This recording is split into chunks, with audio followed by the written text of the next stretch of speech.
Magandang umaga po para sa ating lahat. Narito ang ating weather update for Tuesday, April 15, 2025.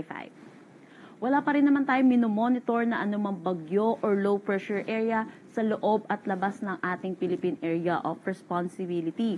Pero meron tayong dalawang weather system na nakakaapekto dito sa ating bansa sa ngayon. Una na dito ang frontal system na nakakaapekto dito sa may extreme northern Luzon. Samantala, meron din tayong easterlies or yung mainit at malinsangan na hangin na nanggagaling sa dagat Pasipiko na umiiral dito sa malaking bahagi ng ating bansa.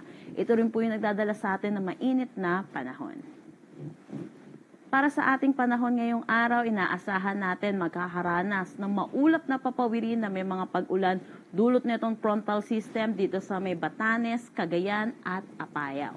Samantala, for Metro Manila at nalalabing bahagi ng Luzon, inaasahan naman po natin ang maaliwalas na panahon pero asahan din po natin yung init tuwing tanghali hanggang hapon at kung may mga isolated rain showers at mga panandaliang pag-ulan, dulot po ito ng mga localized thunderstorm lalo na po sa hapon at sa gabi.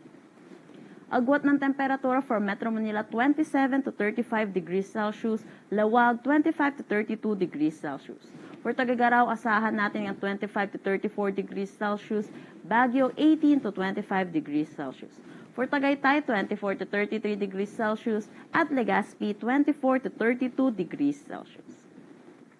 Para naman sa magiging panahon dito po sa Palawan, Visayas at Mindanao, inaasahan po natin may mga pag-ulan pa rin po tayo may tatala dito sa may Zamboanga Peninsula, Basilan, Sulu at Tawi-Tawi, dulot ito ng pag-iral ng easterlies. Samantala, para naman dito sa Palawan, Visayas at nalalabing bahagi ng Mindanao, inaasahan po natin magiging maaliwalas din ang panahon pero asahan din po natin yung magiging mainit at maalinsangan po yung tanghali hanggang hapon at may mataas na tsansa ng mga localized thunderstorm lalo na sa hapon at sa gabi. Agwat ng temperatura for Calayan Islands at Puerto Princesa, 26 to 34 degrees Celsius, Iloilo, 23 to 32 degrees Celsius, Tacloban, 25 to 32 degrees Celsius. For Cebu, 26 to 32 degrees Celsius, Cagayan de Oro, 26 to 32 degrees Celsius, Zamboanga at Davao, 25 to 33 degrees Celsius.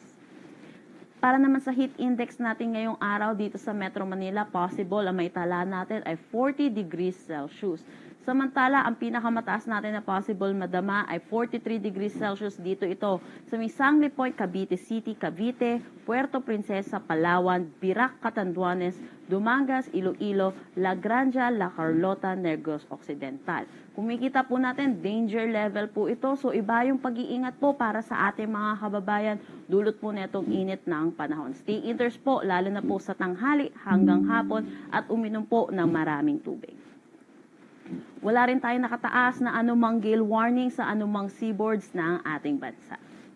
Ang sunrise mamaya ay 5:43 a.m. at ang sunset mamaya ay 6:10 p.m. Para sa karagdagang impormasyon, bisitahin aming mga social media pages at ang aming website pag-asa.dost.gov.ph.